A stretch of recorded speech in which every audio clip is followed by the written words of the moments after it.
I think for a lot of couples, fear of being alone is one of the things that can push couples into a dark place. They say, well, either I have to stay with him or stay with her just the way that it is. Nothing's going to change. I have to absorb the stuff about them I don't like, and I have to go without my needs being met. Or I have to be alone, and I Mm. don't want to be alone. So I'm just going to suffer. I'm just going to endure. But there really is another option. Right. There is reconnecting relationship and being seen and being heard and having your needs met and growing. We've discovered lately in the realm of neuroscience that neuroplasticity never stops. There isn't a moment where your brain is like, okay, we're complete and no more pathways are going to be formed. Our brains are processing and changing and shifting, and we're capable of leading that and being intentional in that so that we can find that third route. It doesn't have to be endurance, it doesn't have to be loneliness. It can be joy. Hey everyone, Joy Brooks with Email and Coffee. Today I'm talking with Todd Payne and petting my little dog. So if you see my hand going like this, don't think the worst of me, think the best. Go ahead, Todd. Tell us a little bit about yourself. Tough act to follow, Joy. I know, really. I realize, they'll be seeing this. And I'm like, oh, that doesn't look too good. Well, thanks so much for having me here today. As you said, my name is Todd Payne. I am an emotional intelligence coach, and I work with couples to help them understand one another better. I don't think that the success of relationships is just about communication. There's really about empathy, and that's what I work with people to discover. I have a long and winding road that brought me to this place, but some of the highlights include a religious experience when I was young, living in my car for a time. I was also an ordained minister in the Lutheran Church for almost 20 years before branching off and becoming a relationship coach, which is what I do now. I also lost my home in a wildfire about 3 years ago, which my family and I took the opportunity to build a new life in a new place. And so now we are speaking, I am in Portugal, which is where I currently reside. So I've been all over the world and I've worked with all kinds of people. And that's a little bit about me. Portugal, that sounds lovely. It is. It's a beautiful place, beautiful people. That's very nice. Very nice. So, you said you had an epiphany of sorts or religious experience? I did. I had a religious experience. So I was not raised in any sort of faith tradition whatsoever. Dunkin' Donuts on Sunday mornings was the tradition in my family.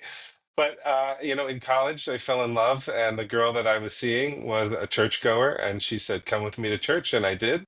And that very first time that I set foot in the church, I had a sort of only person in the room. The whole universe goes dark. I feel tiny and insignificant. I feel central and known and loved, and it was really bizarre. I was sobbing. I really don't remember much of it. Even these many years later, I don't know really how to make sense of it. Got out into the parking lot, and my girlfriend was like, "What happened to you in there?" And I said, "I really don't know, but I think I need to find out." And that's ultimately what set me on the journey to heading to seminary and becoming an ordained pastor. It's faith is a belief. Faith. It's an interesting feeling. Yeah. I would say, and being connected or feeling that connection. That's also yet another interesting thing. I think that it's not something that we need to think of lightly. I think it's very important. I often feel oddly connected. Um, when I say oddly, there's two words together because I also wasn't raised specifically with a religion or Orthodox religion of any sort. Very, very light Jewish background, although my mother was a Bible reader. But I've had a few interesting, um, I'll call it connections with the power that be. I don't know what, when, how, And I don't usually tell people that, but I have a very strong faith. Mm. I just, people say, well, what is it that you believe in? I'm like, I haven't the faintest idea. And I'm going with that. I'm going with that. Well, the more you try to define it, nail it down, the slipperier it gets. It really eludes containment or definition in many ways, doesn't it? Yeah, it sort of does. And I think, do you find that with couples these days, for those couples, I don't know. I'm going to ask an odd question. For those couples that do not believe and those couples that do believe, is there a difference in the way their relationships work? Do you find? That is a great question. And I will say that there are some qualitative differences, yes. But I don't know that I would say one has a distinct advantage over the other. Um, there are certainly, people of strong faith, people in faith traditions, especially if both partners are active and share a faith. That can really lead to some strong bonds and uh, some commonalities, points of connection. Um, but on the other hand, when couples are able to think outside the box or accept one another's differences, be different people and enrich one another's lives, there's a lot to be said for that too. They both have their own obstacles, but they both have sort of some advantages that come with it too. I'm not sure one it really is better than the other, but there are some differences for sure. I might argue that because I don't necessarily believe that everybody has to have a formal religion. I don't think that's necessarily the be with all if you're faithful or religious. I think that if you don't have a structured religion, you can still be very faithful and have strong belief. And I think that when people do that, maybe they believe in each other.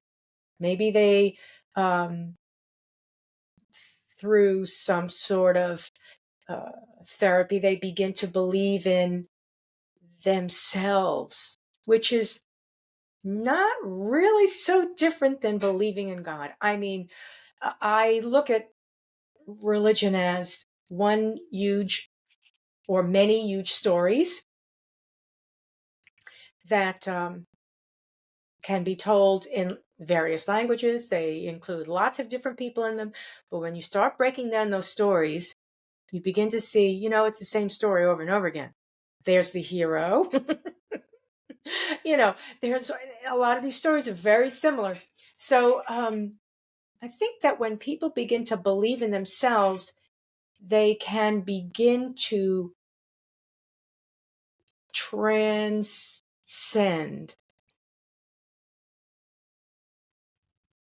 What Mm. do you think about that?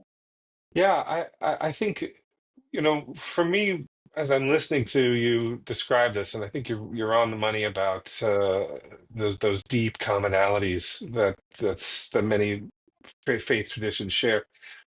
I think one of the ones that really stands out for me in that vein is hope. We talk about believing in ourselves. I think another thing that people really need to believe in is that good is possible, that good is not just a pipe dream, but a reality that can be attained. And that's maybe the most powerful thing I've seen when I've worked with couples is when we're able to I use the Enneagram. I like to say that the Enneagram is the car we're going to drive in, but the road we're going to drive down is emotional intelligence. And as people get to know themselves through the Enneagram, as people get to know their partners through the Enneagram, one of the things that really happens time and time again is that hope is born. And people say, oh, this is so I'm a type 5, I'm a type 7, I'm a type 2. This is what my type looks like when it's at its best. I have been that way in the past. I can be that way in the future. And we see our partner at their best when we understand how the Enneagram works. And hope is the thing that unites, I think, these different faith traditions. And it might be that that's something larger to believe in. I don't necessarily require people to put any kind of a name or a box around this something larger. But I think for me, ultimately, it just sort of amounts to things will work out. Good is possible. And if we just keep believing that things are going to work out, let's just keep moving ahead. Let's keep working. Good things are possible if we strive for them and are aware and are intentional. Then hope becomes this engine that propels people, couples when they're in dark spots, individuals when they're in dark spots, to powerful, transformative, lasting change. That is really some of the most beautiful thing that you can see when you're working with people. Yeah, I am. I tend to think that I like what you said. I you know, these are very simple words that that transcend hope, faith, goodness. Um, yeah, we all tend to do odd things at times, and we'll never be perfect. But I think that life is just one adventure in aspiring for transcendence, or whatever you want to call it. And okay, you make a mistake. Okay, do you need to apologize? Okay, you apologize. But the point is that you never give up. You never give up. And we're it's so easy to mm, I don't I don't want to say throw something away or restart, because all of those things are important. We do need to be reborn. We do need Mm, to that that second round, that third round of that energy. We're all going to go through that, but that doesn't necessarily mean you're going to throw out the baby with the bathwater. mhm. And a lot of us find it easier that once we've done something wrong, we feel shame. Therefore, we have to leave everything behind and start Mhm, from scratch, mhm. not realizing how much you're sacrificing. Yeah, there's a great deal of goodness. I'll use even the word redemption that lay on the other side of suffering. And I think, in the world that we live in, it's fast paced, it's instant gratification. I think, my generation, I grew up with video games. I think was probably one of the first generations to grow up with video games. And I remember this crazy concept that you could die and then just start over at the beginning. Right, and you got three Mm, lives in your video game or whatever it might be, but there's sort of a way that's seeped into our corporate mentality or our culture that says, oh well, if it doesn't go well, you just hit the reset button and you start again, and you start with a new partner, you start with a new job, you start with a new place in life. But you really just take your stuff with you, right? You can never really start over. That's not true. So learning how to recognize your baggage, your struggles, your shadow side, for that matter, your gifts, your strengths, the things that you're passionate about, and being able to recognize them and use them and harness them. Uh, in the Enneagram, one of the things I think is remarkable is that all personality traits are value neutral, right? And we think, oh, mhm. he's this kind of a person, I don't like it, he's bad. She's that kind of person, that makes her good. But the truth is that the choices we make, the things that motivate us, they can be for good or for evil. And so these things that make us who we are. For example, I'm a type five. I'm an investigator. I'm a researcher. I'm a Me too. learner. But I can use those things and get lost in them and just recede from the world and isolate and just be in my own mind and really it doesn't serve me in any way. I'm disconnected. I neglect my relationships, my children, my spouse. But I can also take that knowing and bring it as a gift and be like, I know, I understand. Let me teach, let me share, let me offer, let me make this journey easier for you so that you don't have to make all the same mistakes that others have made. So these personality traits, whatever they may be, are value neutral. They can be used for good or for evil. And really we have to carry forward our past because it's truly the wellspring of our gifts and the material we'll build our futures out of. Can't just restart. Exactly. Yeah, I mean, you may you may feel like you're restarting, but the point is you're going to make the same mistakes over and over again if you don't realize what you've done before, how you attempted to rectify it, if you did not rectify it, all the signs, all the patterns, because what humans do, and let's see if I can get this straight. What humans do as we grow older is that we recognize patterns. Hmm. So, what our subconscious is doing very quickly in situations is this: I've been here before, I know Hmm. what to do, and Hmm. doing it Hmm. before you even realize it. Yeah, that's exactly right. And that's one of the things the Enneagram is so powerful, the gift, the powerful gift that it offers is it names those patterns. And the Enneagram, there's lots of Enneagram tests out there. I'm sure people will want to go and take one, and it's all well and good to take a test. But the truth is that you really have to find your Enneagram type and sort of lay claim to it. This is mine. It's almost an act of confession because you're laying claim not to what some algorithm has told you you are, and you read the profile and you go, well, it's about 70% accurate, and you disregard the 30% that you think is inaccurate. Guess what work you have in front of you? That 30% that you really didn't want to deal with. When you claim the type as your own, when you learn about it, and you say, you know what, this is the reason it speaks so accurately to who we are is because it speaks to that inner narrative, those patterns that you were just describing. And it says, listen, here's how you talk to yourself. This is the same mistakes you keep making over and over again. And it's really enlightening. I like to say awareness is the first step toward transformation. And often it's the only step. Because as soon as we become aware of our patterns, as soon as we become aware of the self talk or the repeated action feeling cycle, we we have the chance to change it. Awareness is what it takes to go, wait a minute, I don't want to do the same thing this time as I did last time. And that's Right. when we really can affect positive change. And, although it's difficult, it's not impossible. If you're aware of a bad habit, um, smoking, it's a long time. I mean, you've got a chemical dependency, but you also have some behavioral Sure. dependencies. Yeah, absolutely. Um, and if you realize that, oh, when I get anxious, I want a cigarette, or, when I get anxious, I want to eat, whatever it is. When somebody makes me anxious, I get angry. Whatever the behavior is, that's triggered by some sort of an emotion, I suspect, a situation, an Hmm. emotion, Hmm. something. If you recognize it and if you want to work on it, then you realize I've just been triggered. You don't make an announcement to people, hello, I've just been triggered, so let's all stop. No, you're like, oh, I was triggered, and you've got to go down that rabbit hole of why. Like, why was I triggered? What happened here? And you've got Yeah. to figure it out.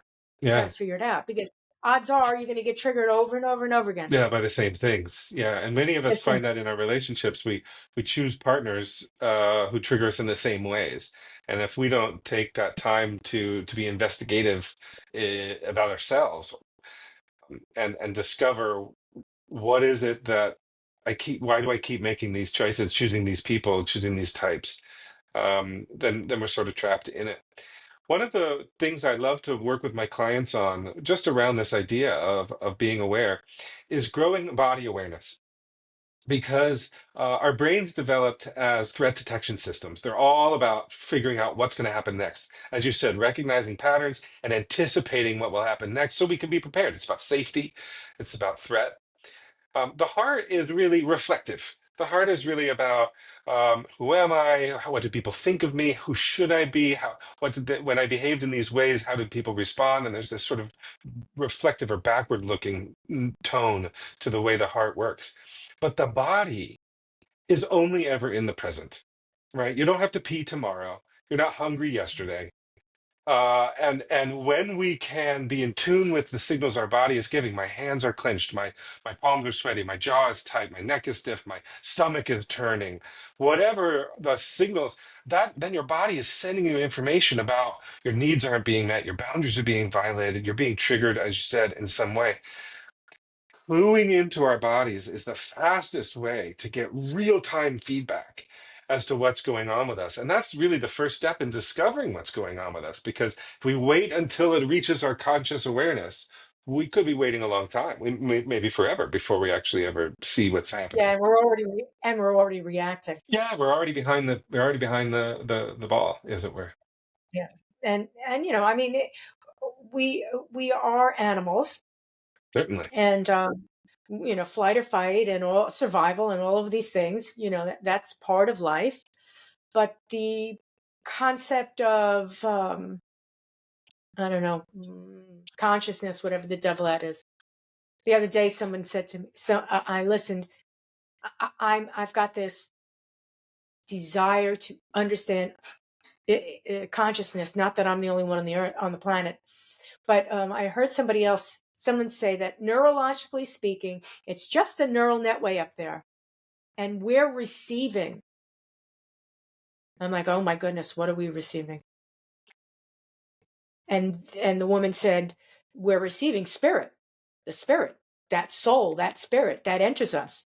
And I'm like, only one or many? Like, I'm thinking along these lines. Isn't that bizarre? Imagine if that's what all that it is. It's just that this physical entity that has this neural pathway, Hmm. when it's born, it accepts a soul. Hmm. I'm not so sure. I don't understand. I'm Yeah. still, I'm like, could that be consciousness? Is that all it is? And that when the body dies, the soul is released again. Once again, it goes off into the energy background, the hum of Great. the world. Great question. I do know that I do know. I like to think about sort of being on the same wavelength, or sometimes we'll talk about being attuned to other people or attuned to higher levels. I think there's something to be said for this notion of vibration and harmonics. Harmonics was actually one of the original sciences that the Greeks developed along with geometry. They recognized out of the gate that things in this world vibrate. And have you ever sat at a piano, and if you play some note, you'll notice other notes on the piano also resonate because of the vibrations, especially if you hold them open. If you just lift the pads off of the keys, then you strike one key down low. The higher ones, they will also sound. And I think that it can be that way with people too. When we open ourselves up, we're able to resonate with other people, resonate maybe even more with our true self. And that's really when good things start to happen. When we're closed off, when we are shut down, then we really limit our experience of the world and the good things that we can tap into, the good things that we can generate. Right. I've been told, I've seen a few psychics, right? Only because I'm just like, I like to experiment with these things. Not that I do or don't believe. It would be nice, but in any case, so I've seen a psychic. Um, I guess I saw that Houdini movie where his mother dies and says, "If I can, I will come back," and that stuck to me. I don't know. So, and they never get it right. They never get it right for me. And they always say, you're closed down. We can't, why are you so tight? You're so closed down. And I'm like, because I don't want to give it away to you. Like, shouldn't you just know these things? But I think I do have a tendency to shut down, Mhm. to put the wall up. I think that's part of Hmm. my personality. When I am threatened, or if I feel the need to protect myself, my emotions, whatever, I will I will pull back. I will pull back. Absolutely. Yeah. Well, I don't know. May I share what you shared with me before we got started here about what Enneagram Sure. type is your type? So you Yes. shared with me that you were a type five. That happens to be the same type that I am. And the defense mechanism of type five, each of the nine types has its own different way of defending itself in times of stress. And for five, it's isolation. That is There what we you do. go. We isolate. We withdraw. We hide, and we're really really good at being alone. It just took me well into my adult life to realize that being good at being alone and liking being alone were not the same thing. Mm. And when I finally realized that I didn't like being alone, that I needed to make some conscious efforts to change and to grow, because I wanted to have better relationships. I wanted to be closer to my children, to my wife, to my friends, and that didn't just happen. But it did start with an awareness, like we were saying, awareness is what you need for change. It started with an awareness that I isolate, I withdraw, I hide, and it's not really serving me. Although that lizard part of my brain goes, it's safe. That's the safe place. Go run and hide. In truth, it wasn't actually serving me. It was making me live a smaller and smaller existence rather than a rich and abundant one, which is you know, what I think we all prefer and deserve. Yeah, yeah. Um, I had 25 years with my husband, and when he passed away, um, one of his wishes was for me to remarry. And I looked at him and I'm like, "You're crazy. Yeah, I'm not getting remarried. It's a lot of work. It It's is. a lot of work."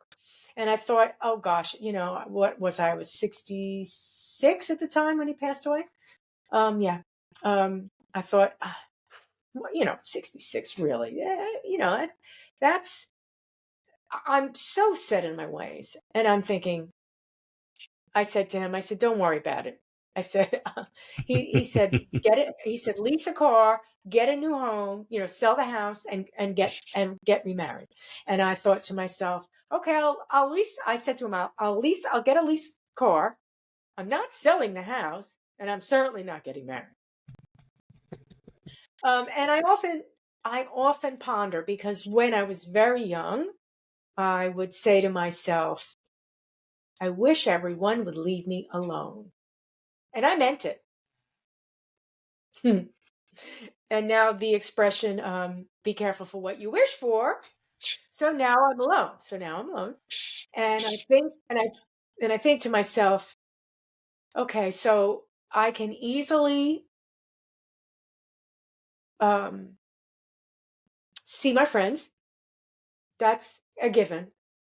Um, and I'm thinking, do I want a relationship? That's a big deal, and I haven't Yes. answered that question. Aside from the initial no, thank you, Right. relationship, no, thank you. Right. Yeah, it's 9 o'clock. Isn't it time for you to go home now? Yeah, well, I mean, I we are built to be in relationship, and that maybe that's a romantic relationship. It certainly doesn't have to be, but that is one form of relationship that speaks deeply to who we are and how we've evolved. And I think actually for a lot of couples, fear of being alone is one of the things that can push couples into a dark place because they get into binary thinking, which is always a dangerous place to be. And they say, well, either I have to stay with him or I have to stay with her, just the way that it is, and nothing's going to change, and I have to just absorb the stuff about them I don't like, and I have to go without my needs being met, or I have to be alone. And I Mm. don't want to be alone. So I'm just going to suffer. I'm just going to endure. I'm just going to press on. But there really is another option, right? There is reconnecting. There is being in relationship and being seen and being heard and having your needs met.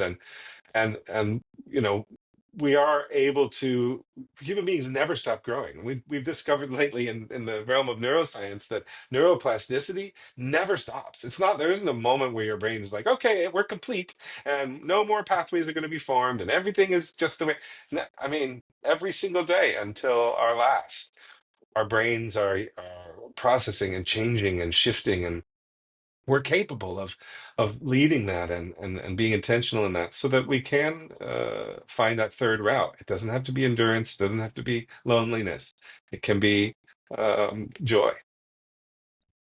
I've I, I've often said I'm not afraid of being alone, Mhm. but I don't want to be lonely. Sure, sure. So I've got 3 dogs.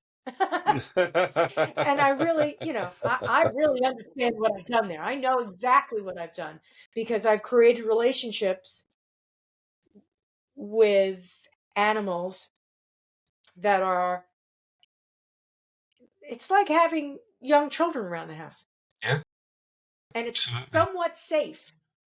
Yeah, sure. Absolutely. So I know exactly what I've done. I don't know if it's unhealthy or not. I'm not going to go for the 20 dogs and 30 cats. I do realize that that would be a problem. That would be a red flag. But I think to myself, I um have decided to do the podcast, which brings me to meet new people in a way that um, is so totally helpful for me, for others, for everything, right? So it's sort of a legacy that I'm doing. So I'm like, that's good. Um, and I have a mastermind that I run for women, and that's good. So I'm thinking, okay, so I am doing some of the things that some people would think would be difficult. I am doing those things instead of just going to bars or Hmm. I don't know, book clubs or whatever and trying to meet somebody. The concept in my mind is to meet people, not to meet someone to share my life with. I, That's I what would happens. like It to happens. be Yeah. surrounded by um, good people. I don't know. Yeah. I'm psychoanalyzing myself. No, no, no. And you're on the money. But yeah, if you do things that you're interested in, things that you're passionate about, if you do things that are authentic and genuine, then if you happen to connect with somebody in a meaningful and a romantic and in a larger way, then the chances are good that it's going to be a real genuine connection because there you are meeting around these things that you share. So I think it's a noble way that you're going about things. Placing the secondary emphasis on what else is possible with anybody. In the meantime, just embracing your joys and your passions. It's it seems right, and I go with my gut feeling, which is along the lines of that faith thing. I go back to that faith thing. I can't explain it. I just know when it feels right, and I know when it feels wrong because I've sat down with myself at times and said out of nowhere with a delicious cup of coffee or drinking a glass of water or walking the dogs or whatever it is, I'll just say something's wrong. I'm like, where did that come from? Is that a chemical response? Or is there something wrong? And I'm Mm. like, I think something's not right. What isn't right then? And I go through that whole conversation. And sometimes um, I do recognize that we are chemical beings. So, it's sort of like, you're driving in a car and it misfires and you hear it, you feel it, and then everything is okay again. And then there might come a time where it misfires enough that you really need you need a tune up. So Mm. we misfire every once in a while. Something Sure, will happen. sure. And that feeling of something's not right, it may not be right. And it may be something that you need to put, um, a pin in to say, if I continuously feel like this, it's time to do something about it. Mhm.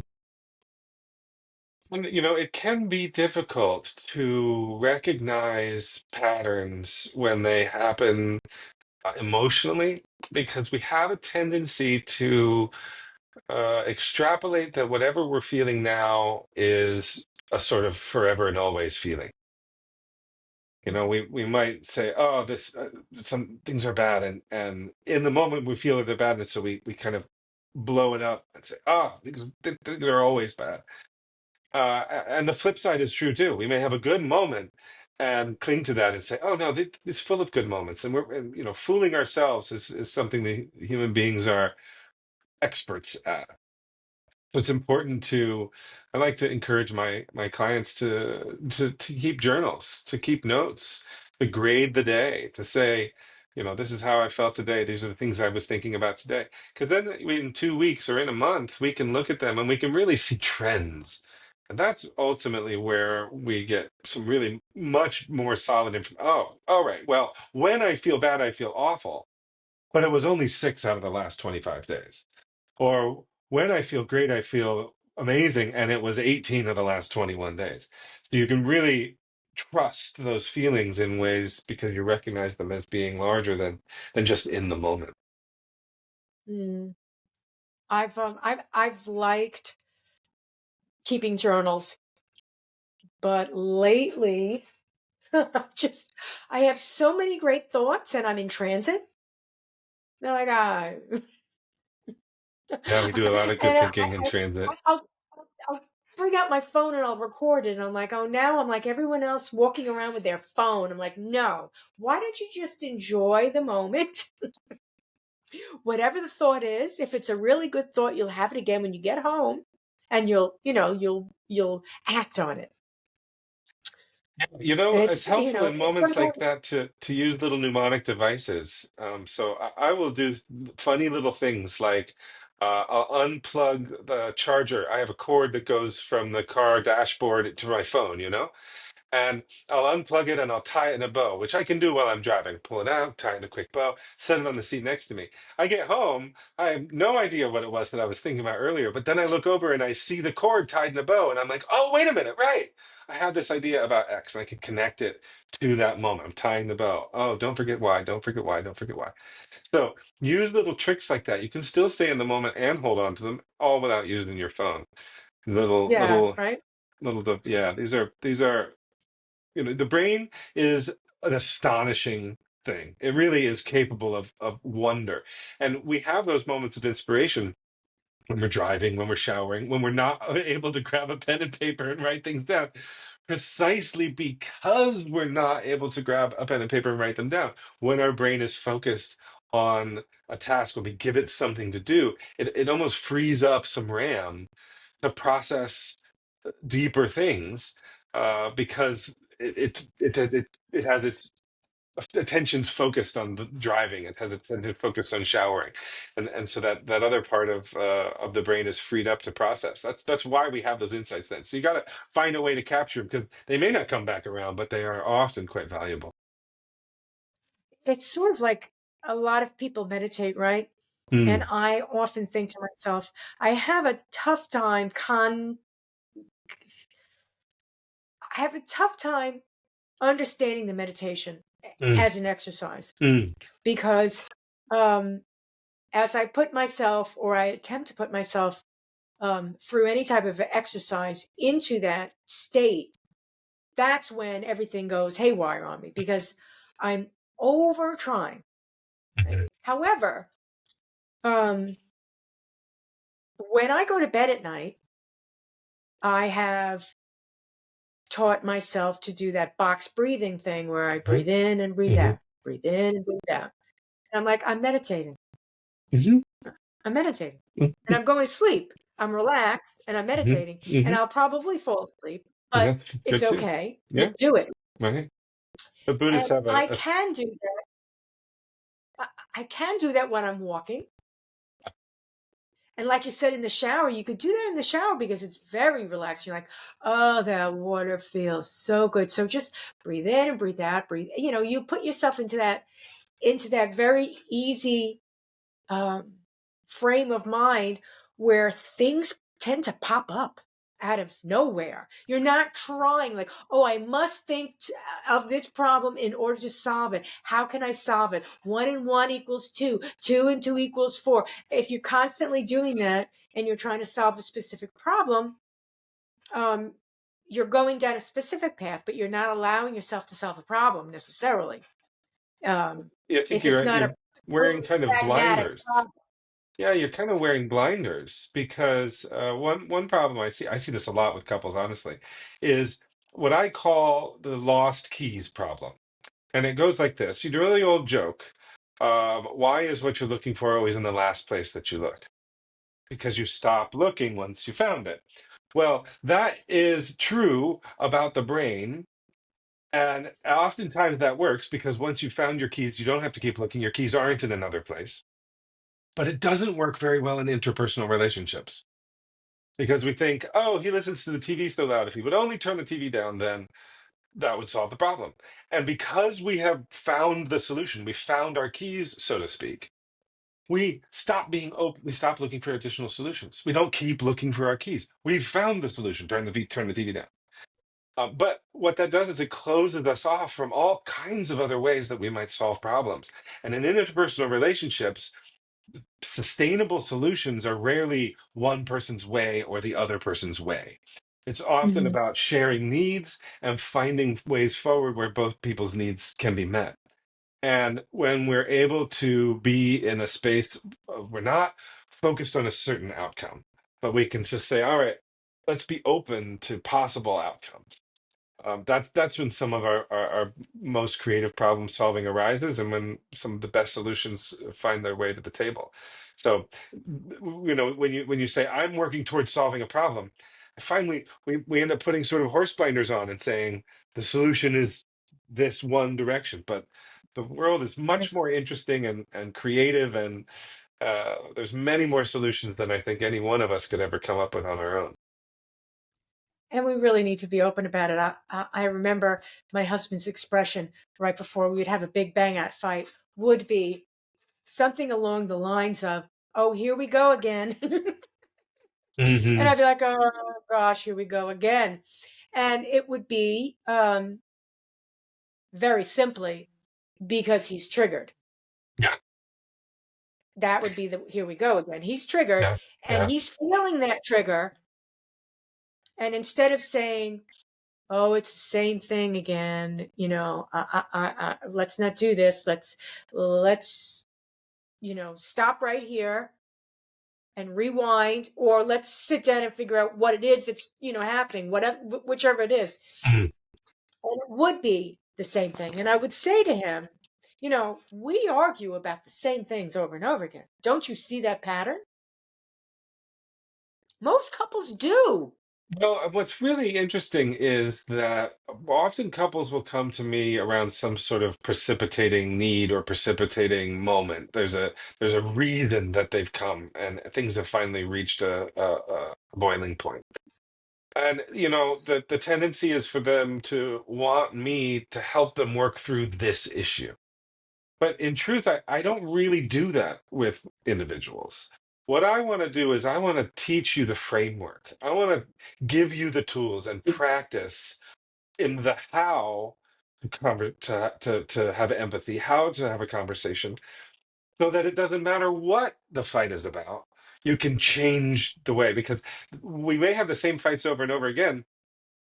Sometimes the subject matter is different, but the style is the same because it's the only way we know how to talk to each other. It's through shouting, or the only way we know how to uh, move forward. And really, it's not about this precipitating event. I remember one couple in particular came to me because they were approaching retirement, and he was really, really nervous about their money, even though their retirement manager had said they have plenty of money for retirement. He wanted to relax a little bit, enjoy a vacation, buy things for the grandkids. And uh, what we were able to do is to recognize how, uh, the fighting, whether it was about the gifts or about vacation or about when he was going to retire, it was all the same fight. It was just little battles all over different areas of their lives, the one big fight. So we didn't actually have conversations about money. We had conversations about, how do you understand what your wife's needs are? How do we accommodate the fact that he's operating out of fear? How do we teach each other to be supportive, to bring each other out of our what we call being below the line when we're triggered, and come up to being above the line and being in a receptive and curious and cooperative space. When we can be partners for each other and help each other into that good space, then it doesn't Right. matter. It doesn't matter what we're fighting about. Exactly. And that's a marriage, and it doesn't necessarily need to be between man and woman. It could be with Oh yeah, friends, it could of be with course. parents. And it is that relationship, that, oh boy, that covenant, that contract that you have. Um yes, there's a little bit of business involved. You give me, I give you. You have what I need, I have what you need. Yeah, there's a little bit of business involved, but it's also a little bit of grace, Hmm. whereby when you have more than the other person, you're not rubbing their face in it. Hmm. You're not saying things like, I'm always one holding you up. You're always, you always need support. Yeah. That may be part of your unique relationship. It was a part of my husband's, and he told me he may have fought with it, might have been his battle, but he told me, as he knew when he was dying, he said, you were always my rock. You were always there to support me. Mhm. And I knew that. I knew that. And I was like, yeah, I mean, that's the better for worse part of of our relationship. You did a lot for me too. And we had those conversations. Um, and so we need to gracefully realize that, that old 60-40-80-20 Mm, nonsense. We have mm, to realize that there are certain things that we're strong.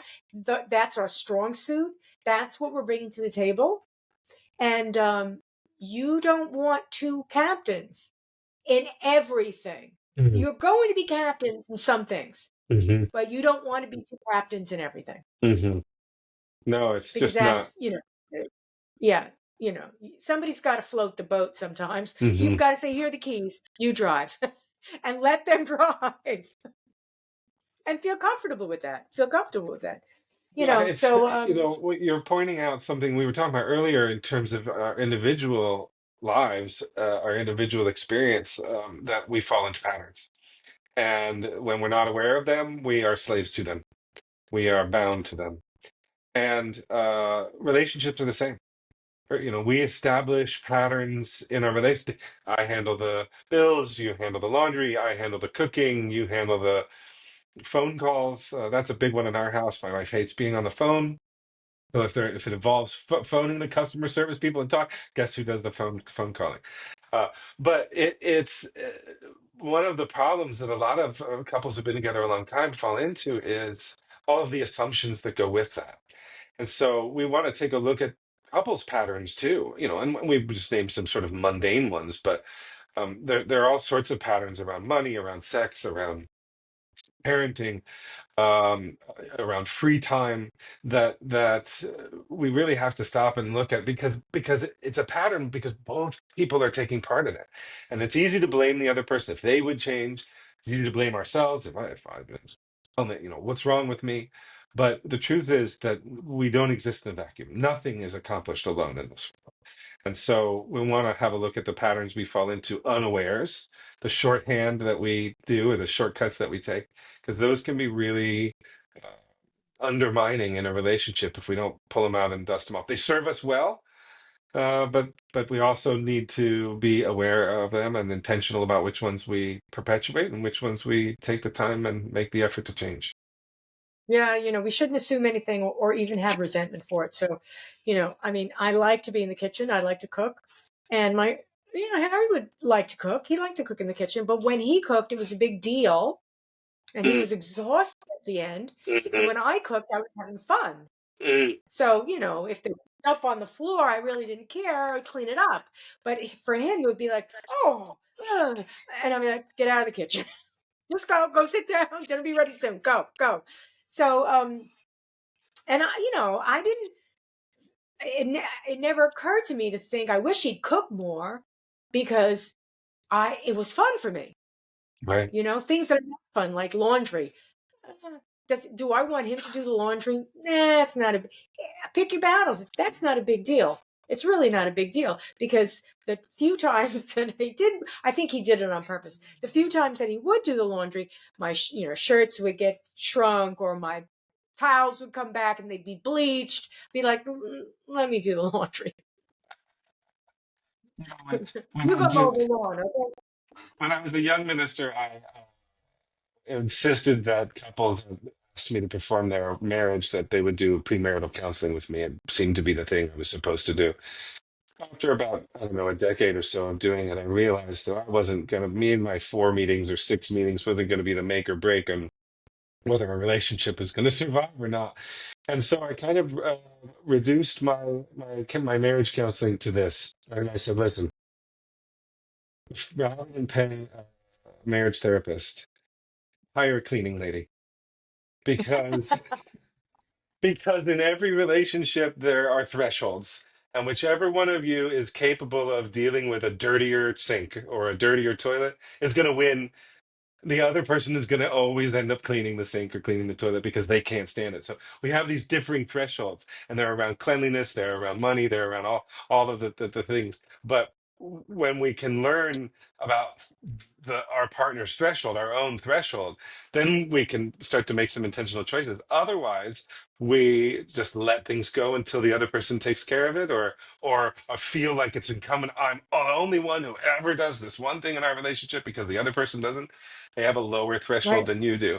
So it's really important to get into that conversation and identify those things so that we don't build up resentment, because that's Yeah. poison in a It relationship. certainly is. It certainly is. My husband would always say, "Don't psychoanalyze me," and that was because he wasn't always totally honest with himself. So he didn't like to do that with himself.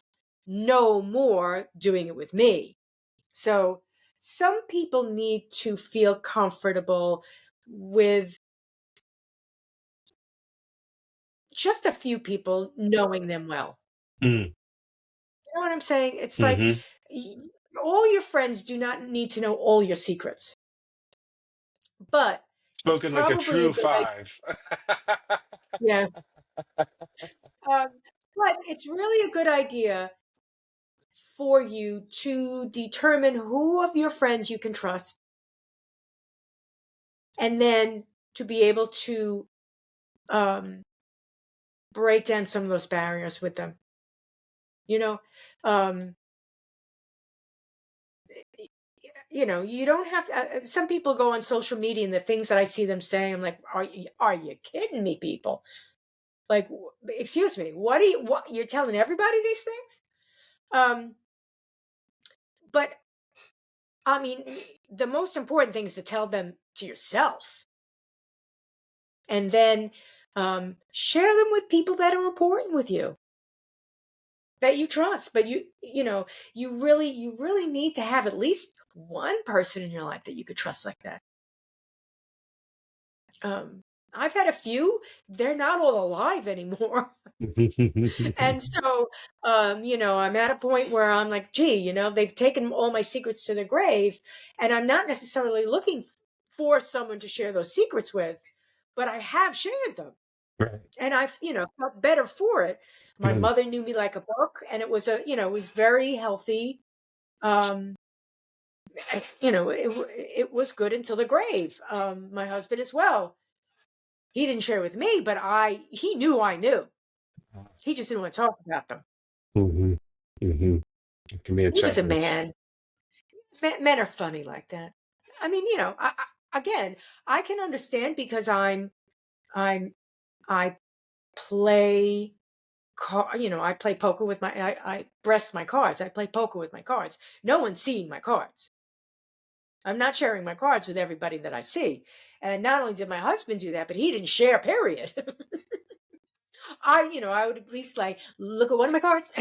Here's my card.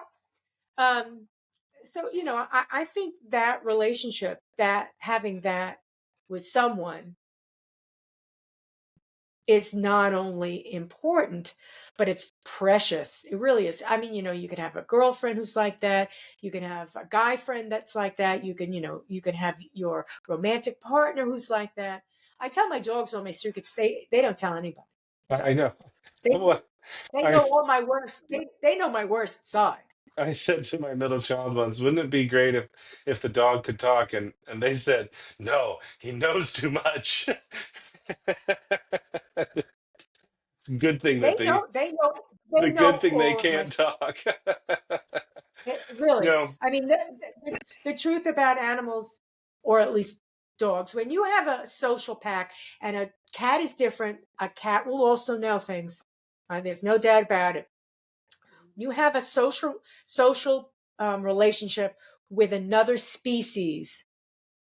The communication goes into a different level, and they read things that you don't tell them. Oh, for sure. For sure. And we have those abilities too. In fact, we're doing it all of the time, whether we know it or not. We're reading information. There was a fascinating study done in Italy about 20 years ago where they put two people across the table from one another in teams. It was a four-person card game. It's something like bridge, where you work in teams, and they put everybody up with all of the diodes and the electrodes and all this sort of stuff, figuring out what was going on. And what they discovered is that the partners that were on the same team, their heart rates would sync, their brain waves would sync, their breath patterns would sync, their blood pressures would sync. And this was true of the two people on the opposite sides of the table. It was true of the other team as well, but it was not true between the two teams. So that you were not in sync with the team you were working against, but you were in sync with your partner. And it's not, how, we're picking these things up physiologically. It's not conscious in any way, but we are absolutely reading these bio information feedbacks from other people all the time. And that goes back to what I was saying earlier about being in touch with your own body, because your body will tell you. You ever met somebody and they walk away and you go, I just didn't like that person, and I couldn't tell you why. They weren't mean, they weren't bad. I just there was something about them that didn't sit right with me. The body is Mm-hmm. really, really intelligent, and it's picking up on all kinds of information that we're not consciously aware of. Right, right. It's very true. All of these things make me feel so upbeat about humanity. And I mean, I know that we're incredibly capable of evil at the most extreme, but I just, I don't know. I'm very upbeat for humanity. I really do think that um, when it comes down to things, I really do think that we want to do better. We just don't know how to get there. Well, that's where I come in. Almost every couple that comes to me says we know it can be better.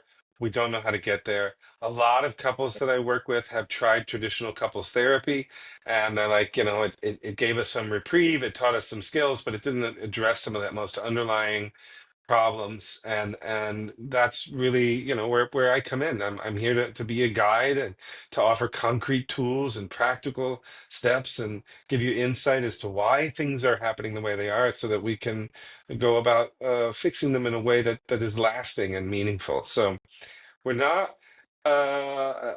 condemned to a life sentence. Things don't have to just be this is how they are, and they can't be there's hope. And one important thing to do is to find somebody that, like you were saying, somebody that you trust, somebody you can work with, somebody who's been there, somebody who can show you what you need to know, and give you some tools to work to a new place, to a better place. When I was a Yeah, young man, when a I'm sorry, go go ahead. ahead. When I was a young man, I was absolutely terrible with people. When I told my father I was going to be a minister, he said, "You can't be a minister. You're terrible with people." Literally, those were his words.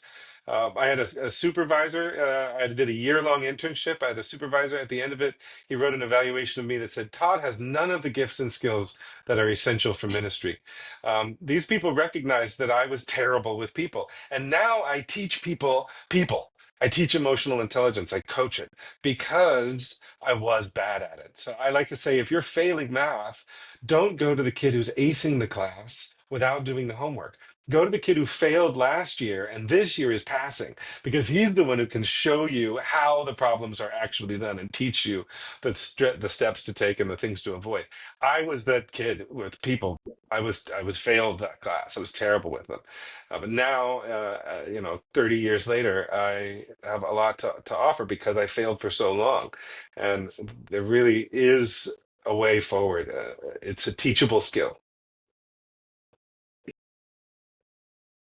You know, it something happened a while ago. I was talking with somebody else, and we were talking about that echo chamber where you're making a mistake, and in your mind you're trying to solve the problem, but your mind is creating the problem, so you're in a Yeah. loop in your head. You're Yes. never going to Yes. solve it. Yes. And then you go to people that are just like you, and they can't solve it either, because they're going to tell you, oh, it's not you, it's them, or they're going to validate you. Mm. And sometimes you need to get out of that chamber. Yeah.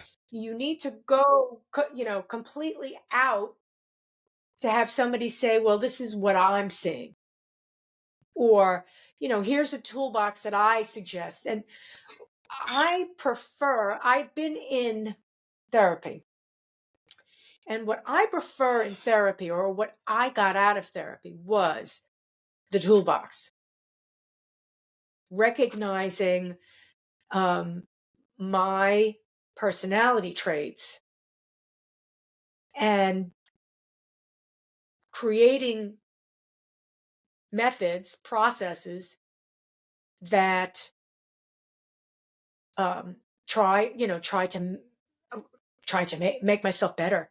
Instead of saying, when I would say to myself, okay, I'm having one of those control issues where I feel like I need to control everything around me. What do I do? Well, I thought, I have dogs. Let's go for a walk. Let's get out of the situation, because this is a no end. And you're going to put yourself into a loop in this Hmm. situation. Hmm. Basically, the issue is you're not in control, and you're trying to get in control, and you're never going to get in control. So go outside, get away from it. When you come back, if you still need to fix the problem, you'll feel there will be less emotions involved, and you'll probably, somebody else will be involved. You'll talk, whatever it is, the environment will have changed. So I started building toolboxes. Not that I would run away with the dogs, but in some cases, you can't solve the problem at that time. And Hmm. you cannot ruminate. You can't chew your cud over it, Hmm. because it doesn't make it better. And these are some of the situations that I came out of therapy with. And not every therapist teaches you that. Sometimes the therapist just wants to keep you in therapy. I was fortunate enough the second time when I was in therapy with a different therapist. And I said to her, I'm like, I think I'm done here. And she goes, I think you are too. You've really come a long way. The first time I was in therapy, I said that to my therapist, and he goes, oh no, you can't, you can't leave now. You're really effed up. And I was like, all right, dude. Um, I was young at that point, and I wasn't putting, all the dots together. Sure.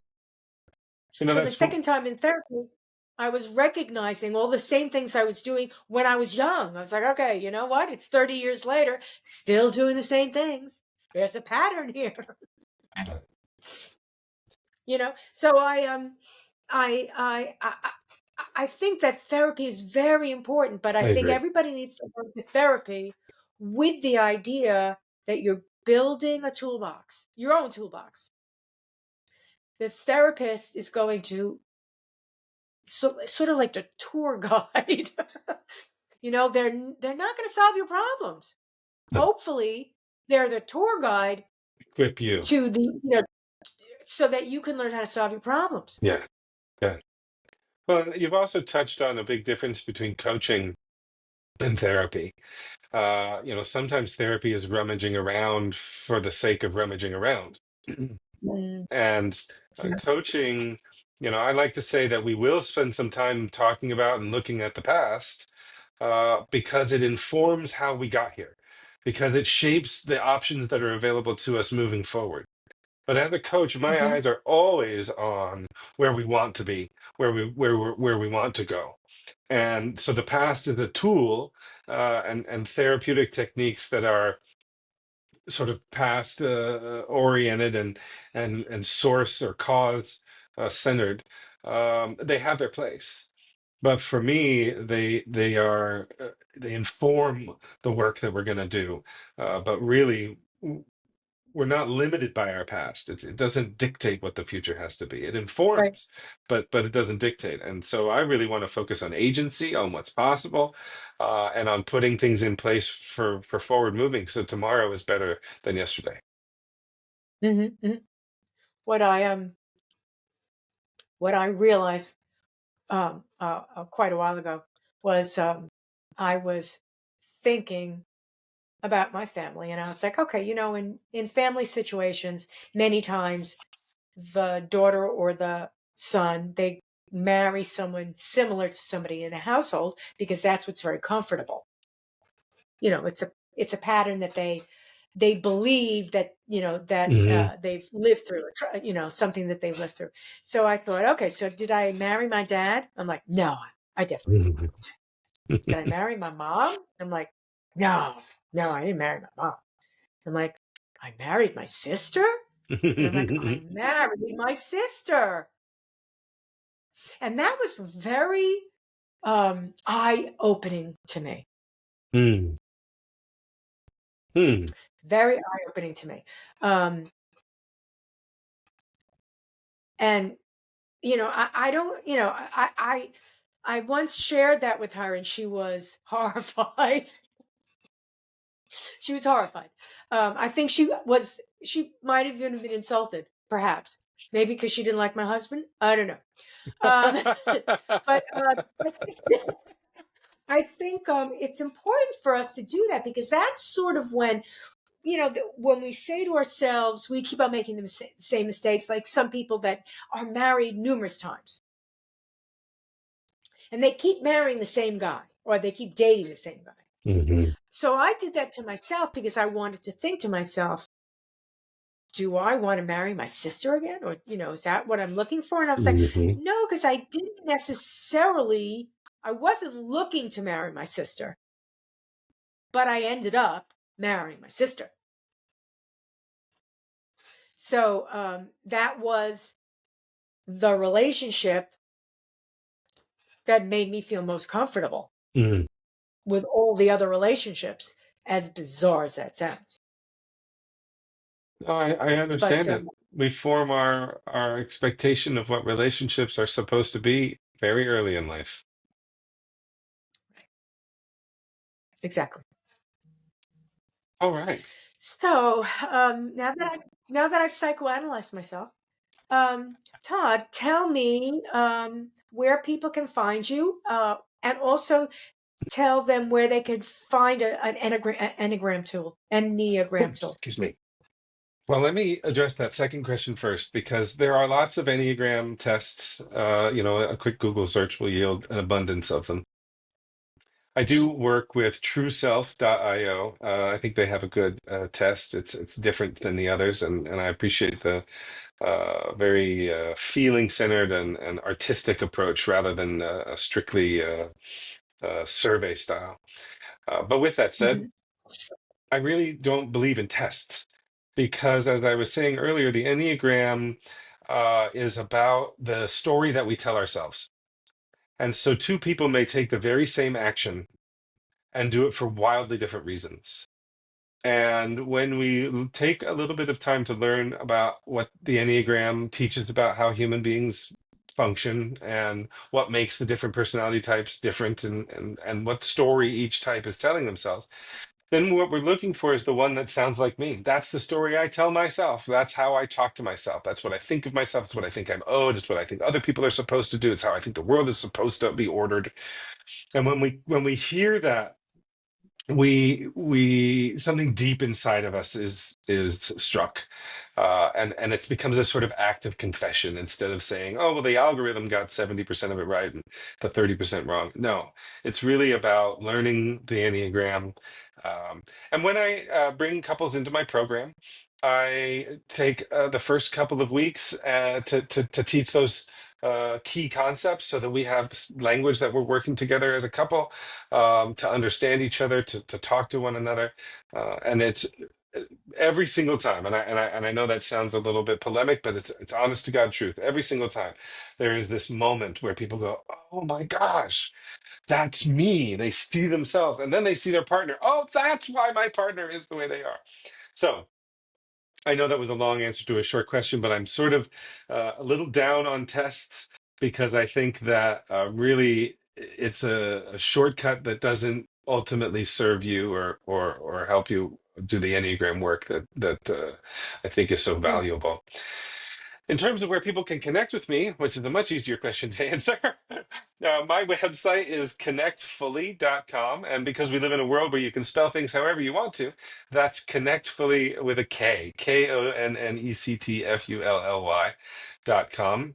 You can email me, Todd at Connectfully. I would love to be in dialogue with you. I think all of us have learned a lot in our relationships, and I'm always learning from my clients as much as I hope they're learning from me. You can find me on Facebook. You can find me on Instagram. But Connect Fully is the thing to remember, and I imagine you'll have that in the show notes too. I hope. I will put them below. Make sure everybody sees them Great. when they go to subscribe below, which I don't advertise, but I just did. So I really appreciate talking with you. It's been lots of fun. I've had um, a friendly, therapeutic conversation, Good. and we should all have one of those at least Good. once a week. Absolutely. I couldn't agree more. And it's been a real pleasure. I appreciate your thoughtful responses, and this has been a playful dialogue. We've covered a lot of interesting things. I'm thankful to have this conversation with you. And thank you. And that's a wrap.